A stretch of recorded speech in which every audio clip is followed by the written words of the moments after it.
আসসালামু আলাইকুম রহমতুল্লাহ। পাঁচরুখী বেগম আনারা degree college কর্তৃক আয়োজিত অনলাইন ক্লাসে তোমাদের সকলকে স্বাগত। আশা করি প্রিয় শিক্ষার্থীবৃন্দ তোমরা সকলেই ভালো আছো। তো আজকে আবার তোমাদের মাঝে হাজির হয়েছি উচ্চতর গণিতের দ্বিতীয় পত্রের ষষ্ঠ অধ্যায় কণিক নিয়ে। তো চলো আমরা আগে কণিক কি এই সম্পর্কে একটু আলোচনা করে নেই, তাহলেই সহজ হয়ে যাবে।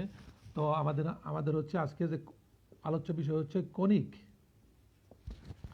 তো দেখো, কণিক হচ্ছে যে আমরা ক্লাস 9-10-এ এরকম বৃত্ত দেখছি, ত্রিভুজ দেখেছি, সরলরেখা দেখেছি, বক্ররেখা দেখেছি। তো আজকে আমরা জানবো কণিক। কণিক হচ্ছে যে এমন একটি বিন্দুর সঞ্চার পথ যেই বিন্দুটি একটি নির্দিষ্ট সরলরেখা এবং একটি নির্দিষ্ট বিন্দুকে নির্দিষ্ট অনুপাতে অতিক্রম করে। অর্থাৎ কণিকের সংজ্ঞাটা হচ্ছে এমন যে যদি একটা বিন্দুর সঞ্চার পথ এমন হয় যে একটা নির্দিষ্ট বিন্দু হতে এবং একটি নির্দিষ্ট সরলরেখা হতে এর দূরত্বের অনুপাত সর্বদা সমান বজায় রাখে, তবে তাকে কি কণিক বলে। চলো, কণিকের প্রথম যে কণিকের যে অংশ সেটা হচ্ছে পরাবৃত্ত। পরাবৃত্ত নিয়ে একটু আলোচনা করি, তাহলে তোমরা সংজ্ঞাটা বুঝতে পারবে। তো দেখো, ধরো এটা একটা এক্স এবং ওয়াই অক্ষ, এক্স এবং X prime, Y Y prime, বাস। তো এখন আমরা যদি এখানে একটা এইভাবে রেখা আঁকি, তাহলে এই যে একটা রেখা, এই রেখাটাকে বলা হচ্ছে পরাবৃত্ত। অর্থাৎ কণিকের কয়েকটা অংশে বিভক্ত: পরাবৃত্ত, উপবৃত্ত এবং অধিবৃত্ত। এই তিনটা অংশ, এবং বৃত্ত এর অন্তর্ভুক্ত। তো বৃত্তকে আমরা ফার্স্ট পার্ট অর্থাৎ প্রথম বর্ষে রেখেছি, সেই হিসাবে বৃত্তটা নিয়ে এখন আলোচনা করতেছি না। হ্যাঁ, দেখো, আমাদের ষষ্ঠ অধ্যায়ের অন্তর্ভুক্ত তিনটা অংশ হচ্ছে পরাবৃত্ত, উপবৃত্ত এবং অধিবৃত্ত। তো আমরা এখন পরাবৃত্ত নিয়ে আলোচনা করতেছি। তো পরাবৃত্ত হচ্ছে এই যে একটা বক্ররেখা, এই হচ্ছে পরাবৃত্ত। তো এই বৃত্তের সঞ্চার পথ যদি তুমি আঁকো, তাহলে কিভাবে আঁকবে? এই পরাবৃত্তের মধ্যে একটা উপকেন্দ্র থাকে। উপকেন্দ্র হচ্ছে ধরলাম এস। এস হচ্ছে কি পরাবৃত্তের উপকেন্দ্র। তো অলরেডি পরাবৃত্তের উপকেন্দ্র পেয়েছি। তো পরাবৃত্তের উপকেন্দ্র এটা। আর পরাবৃত্তের যদি একটা চলে, ধরো এই যে সঞ্চার পথের কোনো একটা বিন্দু ধরলাম পি। এই পি বিন্দু স্থানাঙ্ক ধরলাম আমরা কত? এক্স এবং ওয়াই। তাহলে এই এক্স ওয়াই হচ্ছে পি বিন্দুর সঞ্চার পথের সমীকরণ। বিন্দু মানে এই সঞ্চার পথের যে কোনো একটা বিন্দু পি। তো আর এই যে একটা রেখা ওয়াই অক্ষের সমান্তরালে, বা ওয়াই অক্ষ নিজেও হতে পারে, অথবা এদিক দিয়ে আরেকটা রেখা চিন্তা করলাম। তো ওই ওয়াই অক্ষটাকে আমরা অলরেডি মুছে ফেললাম। ধরলাম এখানে একটা রেখা। এই যে একটা রেখা, এই রেখাটাকে বলা হয় নিয়ামক। নিয়ামক অর্থাৎ আমরা এটাকে নিয়ামক বা দ্বিকাক্ষ বলতে পারি। তো এই যে এই খাড়া রেখাটা বলা হয় নিয়ামক। আর আনুভূমিক যে একটা রেখা, সেটা এক্স অক্ষ হতে পারে বা অন্য যে কোনো অক্ষ হতে পারে। হ্যাঁ, যে কোনো একটা এক্স অক্ষের সমান্তরাল রেখা হতে পারে। তো সেই এই যে রেখাটা, এটাকে বলা হয় অক্ষরেখা। অক্ষরেখা। তাহলে আমরা পরাবৃত্তের মধ্যে চিনলাম নিয়ামক, অক্ষরেখা। আসলে অক্ষরেখা কোনটা হবে? অক্ষরেখা হচ্ছে যেই রেখাটা কি, এই যে শীর্ষ, এটা হচ্ছে পরাবৃত্তের শীর্ষ এবং উপকেন্দ্র। এই যে আমরা এস দ্বারা যেই বিন্দুটাকে ইন্ডিকেট করেছি, এই বিন্দুটা হচ্ছে উপকেন্দ্র। উপকেন্দ্র। তাহলে আমরা পরাবৃত্তর মধ্যে জানলাম উপকেন্দ্র আছে, পরাবৃত্তের উপর যে কোনো একটা বিন্দু পি নিলাম, নিয়ামক রেখা আছে এবং একটা অক্ষরেখাও আছে। তো পরাবৃত্তের নিয়ামক রেখা, অক্ষরেখা এবং উপবৃত্ত, এই যে বিন্দুগুলোর অবস্থান, এদের মধ্যে পারস্পরিক একটা সম্পর্ক আছে। যে সেই সম্পর্কটা কি? ধরো, এই এস থেকে যদি দূরত্ব চিন্তা করি, এখানে এস পি দূরত্ব, এবং এই পি থেকে নিয়ামকের উপর একটা লম্ব যদি আঁকি আমরা, এম পি এম, তাহলে এখানে দুইটা দূরত্ব পেলাম, এসপি এবং পিএম। এই এসপি ইস টু পিএম, অর্থাৎ এদের যে অনুপাত, অর্থাৎ এসপি বাই পিএম, এই যে এদের যে একটা অনুপাত, এই অনুপাতটা এই বিন্দুর সঞ্চার পথের যে সকল বিন্দুর জন্য এই অনুপাতটা কি একটা ধ্রুবক। কিন্তু পরাবৃত্তের ক্ষেত্রে সেই ধ্রুবটার মান হচ্ছে কি 1। আর উপবৃত্তের ক্ষেত্রে এই ধ্রুবকের মান হচ্ছে ইসেন্ট্রিসিটি, উৎকেন্দ্রিকতা দ্বারা উপবৃত্তে বোঝানো হয়। তাহলে এখানে কি পরাবৃত্তের ক্ষেত্রে এই ধ্রুবের মান কত 1 পেলাম। তো এখন দেখো আমরা যে জিনিসটা আসলে বুঝাইতে চাইতেছি, দেখো এস এবং পি, এই এস পি দূরত্ব এবং পি এম দূরত্ব, এই যে দুই বিন্দুর দূরত্ব, এই দুই বিন্দুর দূরত্বের অনুপাত সর্বদা কি ধ্রুব মানে 1। যদি একটা বিন্দুর সঞ্চারপথ এমন হয় যে একটা নির্দিষ্ট বিন্দু, সেই নির্দিষ্ট বিন্দুটা হচ্ছে এস, নির্দিষ্ট আর ওই বিন্দুর সঞ্চারপথটা হচ্ছে এই যে সঞ্চারপথ, এর মধ্যে যে কোনো একটা বিন্দু পি নিয়েছি। তো বলছে যদি একটা নির্দিষ্ট বিন্দুর দূরত্ব এমন হয় যে সঞ্চারপথ এমন হয় যে একটা নির্দিষ্ট বিন্দু থেকে এর দূরত্ব এবং একটা নির্দিষ্ট রেখা থেকে এর দূরত্বের অনুপাত সর্বদা সমান বা স্থির থাকে, তাহলে সেটাকে বলা হয় কি উপবৃত্ত, পরাবৃত্ত, অর্থাৎ সেটাকেই বলা হয় কনিক পরাবৃত্ত, যার আরেক নামই হচ্ছে কি কনিক। তাহলে আমরা কি অলরেডি কনিক কাকে বলে সংজ্ঞাটা মানে বের করে ফেললাম, যে কি যে কোনো একটা বিন্দুর সঞ্চারপথ যদি এমন হয় যে একটা নির্দিষ্ট বিন্দু থেকে এর দূরত্ব এবং ওই বিন্দু একটা নির্দিষ্ট রেখা থেকে এর দূরত্বের অনুপাত সর্বদা কি সমান বা স্থির সংখ্যা বা ধ্রুব থাকে, তাহলে তাকে কি বলা হয় কনিক বলা হয়। তাহলে আমরা যে কনিক অধ্যায়টা করতেছি অলরেডি কনিকের সংজ্ঞা কি জেনে ফেললাম, ঠিক না? তো চলো আমরা কনিকের সংজ্ঞা যেহেতু জেনেছি, এখন কনিকের একটা প্রথম পার্ট যেটা আছে সেটা অর্থাৎ আমাদের 6 এর মধ্যে যে আলোচ্য বিষয় সেটা হচ্ছে পরাবৃত্ত। তো এই পরাবৃত্ত নিয়ে আলোচনা করব। তো পরাবৃত্তের অলরেডি কিন্তু আমরা একটা ডায়াগ্রাম এঁকে ফেলেছি। তো এই ডায়াগ্রামের মধ্যে এই যে একটা উপকেন্দ্র, এর একটা স্থানাঙ্ক আছে। তো এই স্থানাঙ্কটা কত জানি না, সেজন্য এটাকে আমরা কি A0 দ্বারা প্রকাশ করা হয়, উপকেন্দ্রের স্থানাঙ্ক। তো তোমরা অলরেডি ষষ্ঠ অধ্যায় তোমাদের যেই আমাদের পাঠ্য করেছিলাম যে বই, ওই বইয়ের মধ্যে একটা চার্ট দেয়া আছে।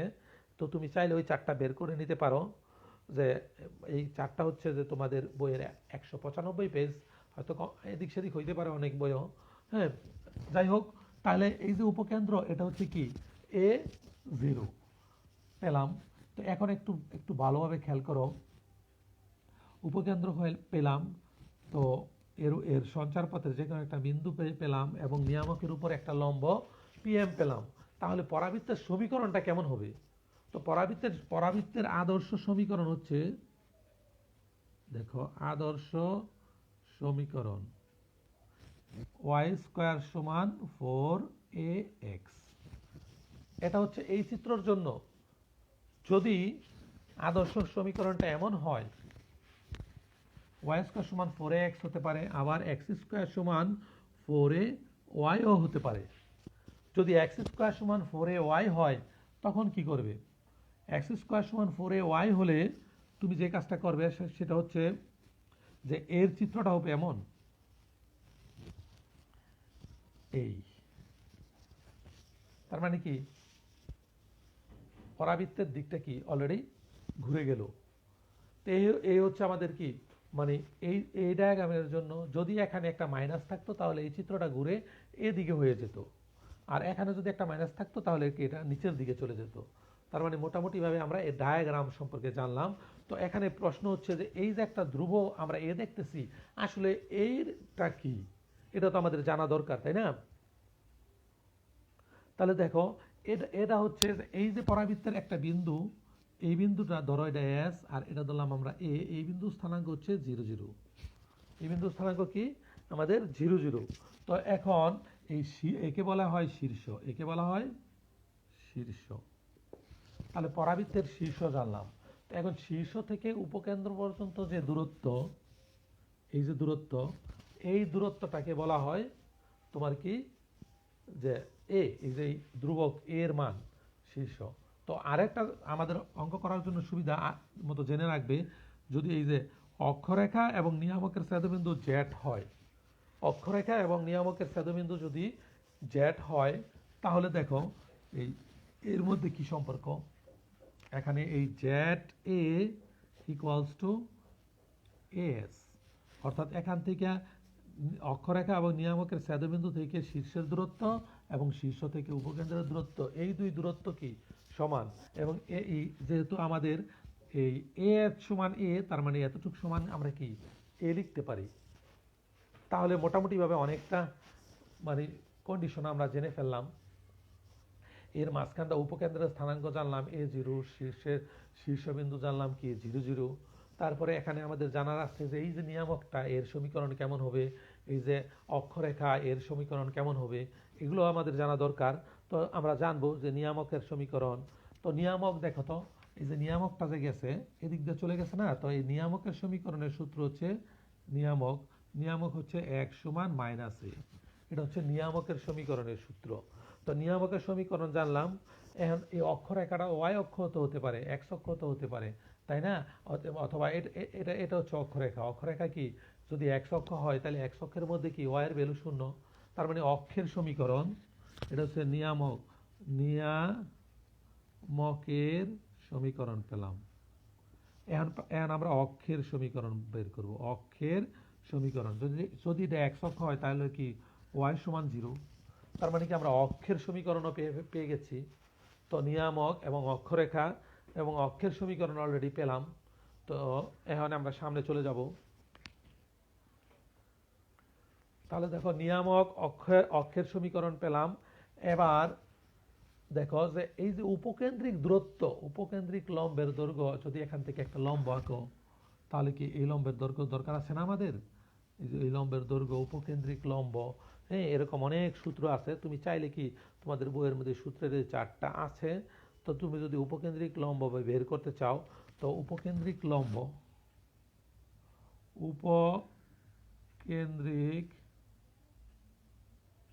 লম্বের দৈর্ঘ্যের সূত্র হচ্ছে 4a। আবার উপকেন্দ্রিক লম্বের সমীকরণ কি? সমীকরণ হচ্ছে x সমান a। এরকম অনেকগুলো সমীকরণ আমরা কি পেতে পারি। তো উপকেন্দ্রিক লম্ব এবং যদি কয় শীর্ষবিন্দুতে স্পর্শকের সমীকরণ আঁকো তাহলে সেটাও আঁকতে পারো। এই হচ্ছে আমাদের শীর্ষবিন্দু। এই শীর্ষবিন্দুতে যদি তুমি একটা স্পর্শক আঁকো তাহলে কি সেটা লিখতে পারো এখানে শীর্ষ বিন্দুতে স্পর্শকের সমীকরণ। দেখো তো শীর্ষবিন্দুতে স্পর্শক মানে কি, সেটা y অক্ষ হতে পারে, যদি এটা y অক্ষের সমান্তরালে হতে পারে। যদি y অক্ষ হয় তার মানে কি y অক্ষে x এর ভ্যালু 0, এজন্য কি শীর্ষবিন্দুতে স্পর্শকের সমীকরণ x সমান 0। মোটামুটিভাবে এই সূত্রগুলোই কি আমরা অঙ্কের মধ্যে অ্যাপ্লাই করব। তো মোটামুটি আশা করি যে তোমরা বুঝতে পেরেছো। এখন যদি আমাদের সমীকরণটা স্ট্যান্ডার্ড ফর্মটা এটা না থেকে যদি এটা থাকতো x স্কোয়ার সমান 4ax, যদি এমন থাকতো x স্কোয়ার সমান 4ay যদি থাকতো তাহলে কি করতাম? দেখো সম্পূর্ণ সমীকরণটা কি ঘুরে গেছে না? y ছিল প্রথম, y চলে গেছে শেষে, এখানে x এর উপরে y এর উপরে স্কোয়ার ছিল, এখানে x স্কোয়ার উপরে স্কোয়ার, x এর উপরে স্কোয়ার। তাহলে এখন কি করব? তো এখন যে কাজটা করব সেটা হচ্ছে যে তোমার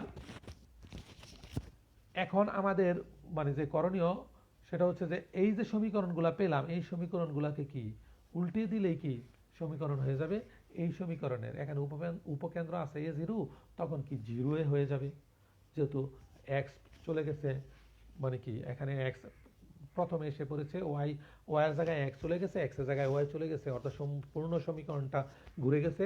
তাই এর অন্তর্ভুক্ত যে সাইনগুলো আছে অর্থাৎ স্থানাঙ্কগুলো আছে সেগুলো কি চেঞ্জ হয়ে যাবে। তো এরকমভাবে সূত্রগুলো দেয়া আছে। তো যাই হোক, আমরা মোটামুটিভাবে একটু সূত্র নিয়ে আলোচনা করলাম। তো এখন আমরা যে কাজটা করব সেটা হচ্ছে যে এখন অঙ্কে চলে যাব। হ্যাঁ, তো প্রত্যেকেই যার যার নির্ধারিত পাঠ্য বই আছে ওই পাঠ্য বই বের করো। আমরা মূল অঙ্কে চলে যাই। 6 A অর্থাৎ পরাবৃত্ত নিয়ে আমরা আজকে আলোচনা করব, পরাবৃত্তের বিভিন্ন কন্ডিশন নিয়ে।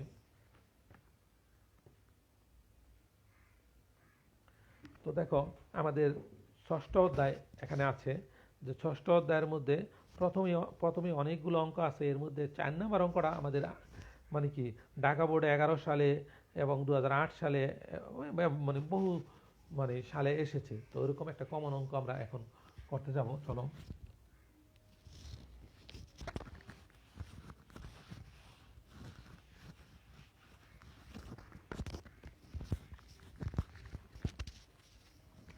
তো আমরা এখন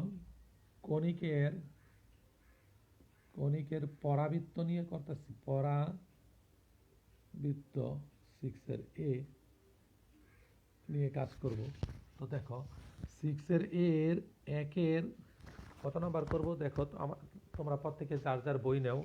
আমরা এখানে 6 এর মানে 1 এর 4 নাম্বার অঙ্কটা করব।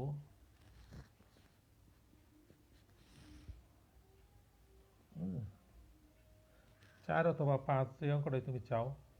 তো দেখো 4 নাম্বার অঙ্কটা যদি করি 1 এর 4, আমাদের অঙ্কটা দেওয়া আছে এক্স স্কোয়ার সমান 4 ইন্টু 1 মাইনাস ওয়াই। এই হচ্ছে আমাদের অঙ্ক, এক্স স্কোয়ার সমান 4 ইন্টু 1 মাইনাস ওয়াই। তো এই অঙ্কটা বহু বোর্ডে এসেছে।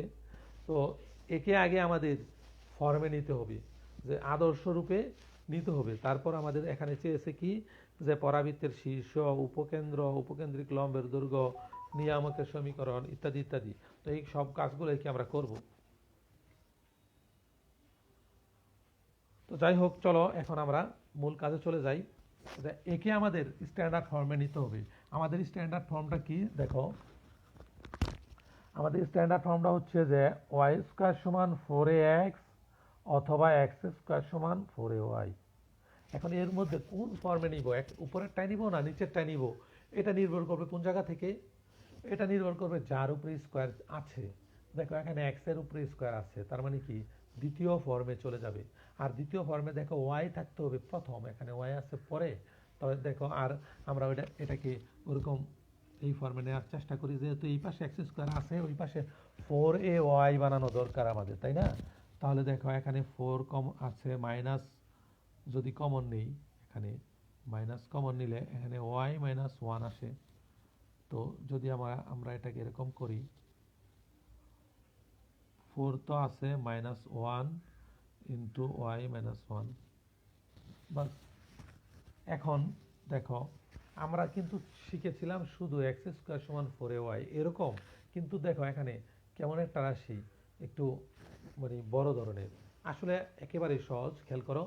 তো আমরা এখানে ধরে নিব, ধরি এক্স, তো এক্স আছেই, তো সেটাকে ধরার দরকার নাই। বড় হাতের ওয়াই ইকুয়ালস টু ধরলাম ওয়াই মাইনাস 1, আর এ ইকুয়ালস টু মাইনাস 1। তাহলে আমাদের সমীকরণটা কি দাঁড়ালো, ছোট হাতের এক্স স্কোয়ার সমান 4ay।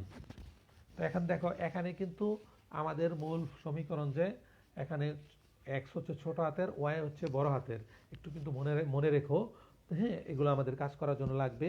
তো আমাদের যে সমীকরণ, সেখানে চেয়েছে যে পরাবৃত্তের শীর্ষবিন্দু।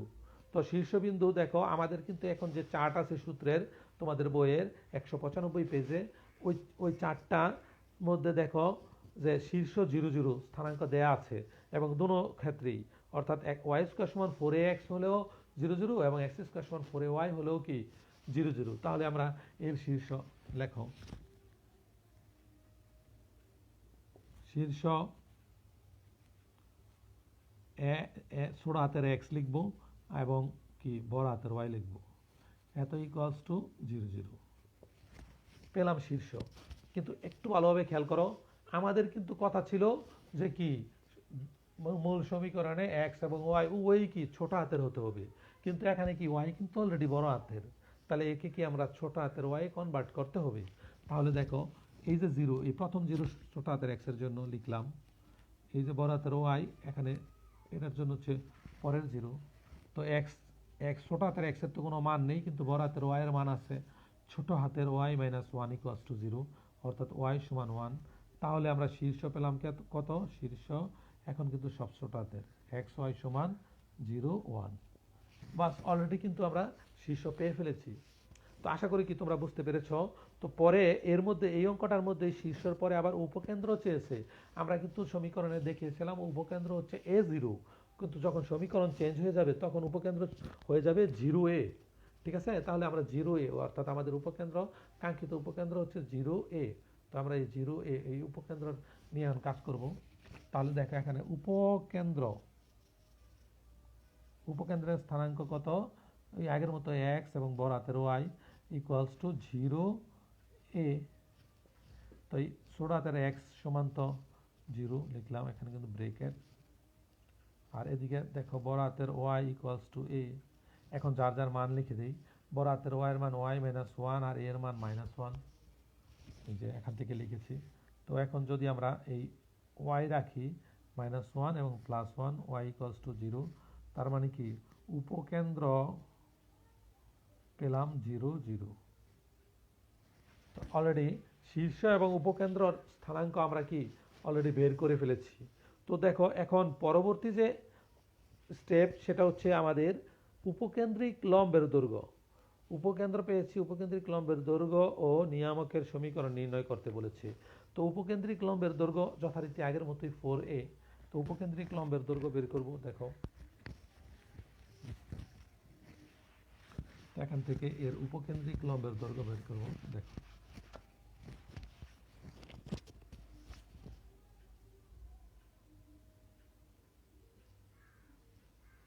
উপকেন্দ্রিক লম্বের দৈর্ঘ্য সমান কত 4a, এবং যেহেতু দূরত্ব সেটা অবশ্যই পরম মান দিয়ে হবে, তাহলে 4 লিখলাম, এর মান -1, পরম মান দিলাম, তার মানে কি 4। তো উপকেন্দ্রিক লম্বের দৈর্ঘ্য পেয়েছি। এরপর আমাদের বের করতে বলেছে উপকেন্দ্রিক নিয়ামকের সমীকরণ। তো নিয়ামকের সমীকরণ কি, যে আমরা জানি যে নর্মালি নিয়ামকের সমীকরণ হয় x = -a, আর এখনো যেহেতু আছে কি বলে এই সমীকরণটা উল্টা, এই জন্য y = -a। তাহলে লেখো নিয়ামকের সমীকরণ, নিয়ামকের সমীকরণ বড় হাতের y = -a। তাহলে দেখো এখানে বড় হাতের y এর মান কিন্তু আমাদের জানা আছে, ছোট হাতের y -1, আর মাইনাস তো আছেই, -a এর মান -1। তাহলে দেখো এই মাইনাস আছে প্লাস, এই পাশে আনলে y -1 এবং -1 = 0, y - 2 = 0। তার মানে কি অলরেডি উপকেন্দ্রিক লম্বের সমীকরণও কি আমরা এই নিয়ামকের সমীকরণও কি আমরা বের করে ফেলেছি। তো আশা করি কি অঙ্কটা বুঝতে পেরেছো। যদি কারো এরপরও কারো সমস্যা থাকে আমাকে মানে বলতে পারো, অর্থাৎ কমেন্ট করতে পারো। তো এখন চলো আমরা পরবর্তী অঙ্কে চলে যাই। তো আমরা 6 এর 1 নাম্বার অঙ্ক অলরেডি জানলাম। তো এখন দেখো টাইপ 2 অর্থাৎ 6 এর মানে কি পরবর্তী টাইপের অঙ্কগুলোর মধ্যে চলে যাই। তো পরবর্তী টাইপের মধ্যে 3 নাম্বারের অঙ্কগুলো একটু বড় বড়। তো ওখান থেকে আমরা একটা অঙ্ক করি, তাহলে তোমাদের কি খুব সহজ হবে অঙ্কগুলো বুঝতে। তো দেখো এখানে 3 এর 4 নাম্বার অঙ্কটা করি। খেয়াল করো।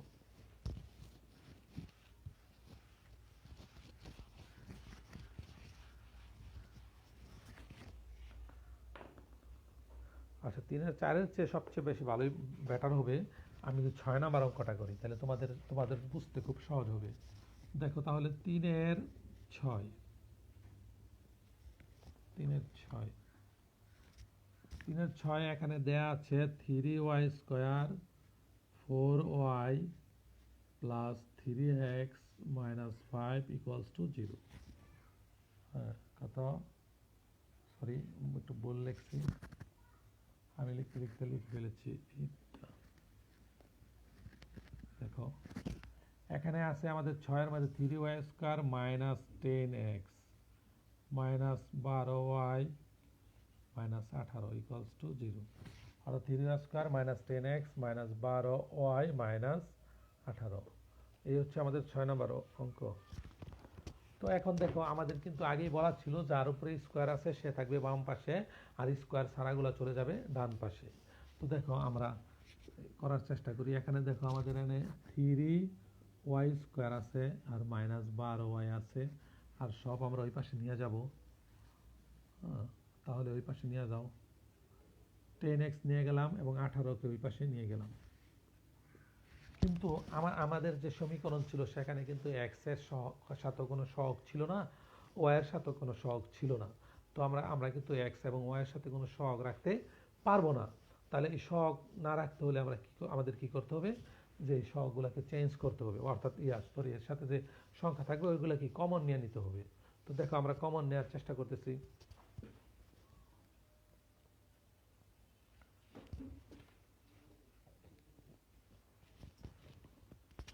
তো যাই হোক দেখো এখানে আমরা যে কাজটা করতেছি, এখান থেকে যদি আমরা 3 কমন নেই তাহলে y² - 3 × 12y = 10x + 18 লিখলাম। একটু ভালোভাবে খেয়াল করো, 3 তো আছে লিখলাম, y² এখানে 2 এর সূত্র সাজালে 2y ইন্টু 2 অর্থাৎ 4 হয়ে গেছে। তো অতিরিক্ত বি স্কোয়ার আনার জন্য 2 এর উপরে স্কোয়ার দিলাম। তাহলে কি বুঝতে পেরেছো যে Y square minus 2x 2y 2 এবং ওয়াই স্কোয়ার মানে এখানে তাহলে কোন জিনিসটা আমরা বেশি লিখেছি ওই জিনিসটা একটু খেয়াল করো। এই 2 এর উপরে 4 বেশি লিখেছি, তাই না? আসলে কি 4? এই 3 কোথায় যাবে? 3 4 12 বেশি লিখেছি। তো 12 কি ওই পাশেও যোগ করে দিয়ে দিব। দেখো এখানে 30x প্লাস 18 তো আছেই, অতিরিক্ত 12 এখানে যোগ করে দিলাম। তো যাই হোক দেখো আমরা 12x যোগ করে দেওয়ার পর যে কাজটা হয়েছে সেটা দেখো। এখানে তো আমাদের 3 আছে, মেনে নিলাম। Y square minus y minus 2 whole square লিখতে পারি। আর এখান থেকে যদি আমরা 10 কমন নেই তাহলে দেখো এখানে x থাকবে, আর 18 আর 12 30, 3 10 30 আছে। তো যে কাজটা করবো এখানে y মাইনাস 2 হোল স্কোয়ার সমান 10/3 x প্লাস 3। এখনও কিন্তু আমাদের ফর্মে যায় নাই। যদি এটা এ স্কোয়ার ধরি ওয়াই স্কোয়ার প্লাস 2x, কিন্তু এর মধ্যেও কিন্তু আমাদের কি কাজ আছে যে অবশ্যই কি 4 আনতে হবে। এই 4 আনার জন্য যে কাজটা করব দেখো। তো দেখি তোমরা কে কি কমেন্ট করেছো বা শেয়ার করেছো কিনা। যাই হোক এখন দেখো y মাইনাস 2 হোল স্কোয়ার লিখলাম। এখন যে কাজটা আমরা করব এখানে যদি আমরা 10কে 2 লিখি তাহলে এখানে 5/6 লিখি তাহলে কি এখানে 4 লেখা যায়। দেখো যদি আমরা কাটাকাটি করি এখানে 3 হবে আর 2 থাকবে, 5 দুগুণে 10, কম বেশি লিখি নাই, বেশিও লিখি নেই। তাই এখানে x প্লাস 3 বাস আমাদের কি মোটামুটিভাবে 4 এসে পড়েছে। এটা যদি y ধরি এটা যদি x ধরি তাহলে কি একটা ফর্মে চলে আসবে। তো দেখো এখন ধরি বড় হাতের y সমান y মাইনাস 2 আর বড় হাতের x সমান x প্লাস 3 আর a সমান 5/6। তাহলে দেখো আমরা কিন্তু অলরেডি কি করলাম যে ধরে একটা নির্ধারিত সমীকরণে চলে গেলাম। দেখো এখানে y স্কোয়ার সমান 4ax, x এবং y উভয়ই কি বড় হাতের পেলাম। তো যাই হোক বড় হাতের পেয়েছি, কোনো সমস্যা নাই। তো আমরা কি আমাদের প্রশ্নে চেয়েছে কি যে সমীকরণের শীর্ষ উপকেন্দ্রিক লম্বের দৈর্ঘ্য ও সমীকরণ এবং অক্ষের সমীকরণ ও নিয়ামকের সমীকরণ নির্ণয় করো। তো আমরা এইগুলা কি নির্ণয় করার চেষ্টা করব। তো চলো এখন যে কাজটা করব, তো আমাদের প্রথম চেয়েছে হচ্ছে পরাবৃত্তের শীর্ষবিন্দু। তাহলে দেখো শীর্ষ বড় হাতের x বড় হাতের y ইকুয়ালস টু কত 0 0। তো শীর্ষ কিন্তু আমরা x কমা y পেলাম 0 0, তার মানে বড় হাতের x equals to 0, y equals to কি 0। তো এই x এর মান কিন্তু আসলে x না, x এর মান হচ্ছে x plus 3, x plus 3 equals to 0, x সমান মাইনাস 3। আবার y এর মান y minus 2 equals to 0, y সমান 2। তার মানে শীর্ষ পেলাম কত, শীর্ষ পেলাম মাইনাস 3 2, মাইনাস 3 এবং 2। তার মানে অলরেডি আমরা শীর্ষ পেয়ে ফেলেছি। তো এইভাবে কিন্তু আমরা অন্য অন্য সমীকরণও বের করতে পারি। তো চলো আমরা এখন উপকেন্দ্র বের করে দেখাই। উপকেন্দ্র এইটুকু আমরা বুঝলাম।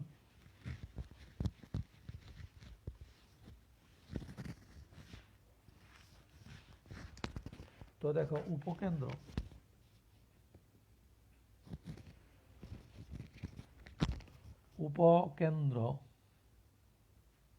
উপকেন্দ্র স্থানাঙ্ক আমরা জানি x, y equals to a0। তো x সমান a আর বড় হাতের y সমানও 0। তো বড় হাতের x এর মান হচ্ছে x প্লাস 3 আর a এর মান হচ্ছে 5/6। তো যথারীতি আমরা যদি 6 দিয়ে গুণ করি তাহলে এখানে হয় 6x আর এখানে 3 6 18 ইকুয়ালস টু 5 6x। তো এখান থেকে 18 তে 5 চলে গেলে 13 ইকুয়ালস টু 0। হ্যাঁ সরি, যদি আমরা এখান থেকে স্থানাঙ্ক বের করবো তো তাহলে আমরা একটা কাজ করতে পারি, এভাবে না করে আমরা শুধু এক্সকে রেখে বাকিগুলো ওই পাশে নিয়ে যাই 5/6 মাইনাস 3। তো দেখো এখানে এক্স আছে, 6 লসাগু নিলে 5 আর 3 6 18, 1 সমান তাহলে থাকে কত মাইনাস 13/6। সেম ঘটনা এখানে y সমান 0, তো y এর মান কিন্তু already y minus two, y minus two equals to 0, y সমান 2। তার মানে উপকেন্দ্র হচ্ছে -13/6 2। বাস, অলরেডি কি আমরা উপকেন্দ্র পেয়ে ফেলেছি। তো উপকেন্দ্র পেলাম, শীর্ষ পেলাম, এখন আমাদের দরকার কি, যে উপকেন্দ্রিক লম্বের দৈর্ঘ্য ও সমীকরণ এবং অক্ষের সমীকরণ ও নিয়ামকের সমীকরণ। তো আমরা এই কাজগুলো এখন করব। অক্ষের সমীকরণ, নিয়ামকের সমীকরণ, লম্বের সমীকরণ, এগুলা কি আমরা চাইলে প্রত্যেকে এগুলো কি বের করতে পারবো। তো সেম ওয়েতে তুমি যখন এর অক্ষের সমীকরণ বের করবে, দেখো এখানে আছে কি, যে আমাদের চেয়েছে পরে উপকেন্দ্রিক লম্বের দৈর্ঘ্য, সেম ওয়েতে উপকেন্দ্রিক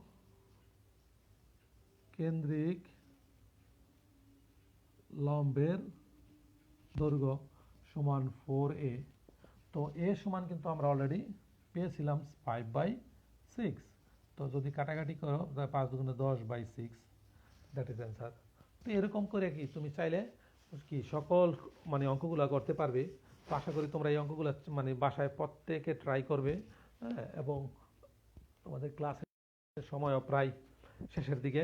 তো এরকম 3-এর অঙ্ক যেগুলো আছে 6, এবং আশা করি যে 1-এর অর্থাৎ পরাবৃত্তের যে সমস্ত অঙ্কগুলো আছে 6-এর এর সবগুলো অঙ্কই তোমরা করতে পারবে। তো আমরা হয়তো 6-এর বি নিয়ে আলোচনা করব। এরপরও যদি 6-এর এর কোনো অঙ্ক তোমাদের করা লাগে, তাহলে অবশ্যই আমাকে কি মেসেঞ্জারে জানাবে। তো আমি কি ওই সমস্ত অঙ্কগুলো আগামী ক্লাসে করব। আর তোমরা অবশ্যই মনে রাখবে যে তোমাদের কিন্তু ফেব্রুয়ারি থেকে পরীক্ষা, এবং ওই পরীক্ষায় অংশগ্রহণ করতে হবে এবং ভালো রেজাল্ট করতে হবে। আর সবচেয়ে বড় কথা হচ্ছে যে করোনার এই পরিস্থিতিতে সবাই এরকম সতর্কভাবে বাসায় থাকবে এবং ভালোভাবে পড়াশোনা করবে এবং হোমওয়ার্কগুলো ঠিকঠাক মতো পালন করবে। তো এই বলে আমার ক্লাস শেষ করতেছি। আসসালামু আলাইকুম ওয়া রাহমাতুল্লাহ।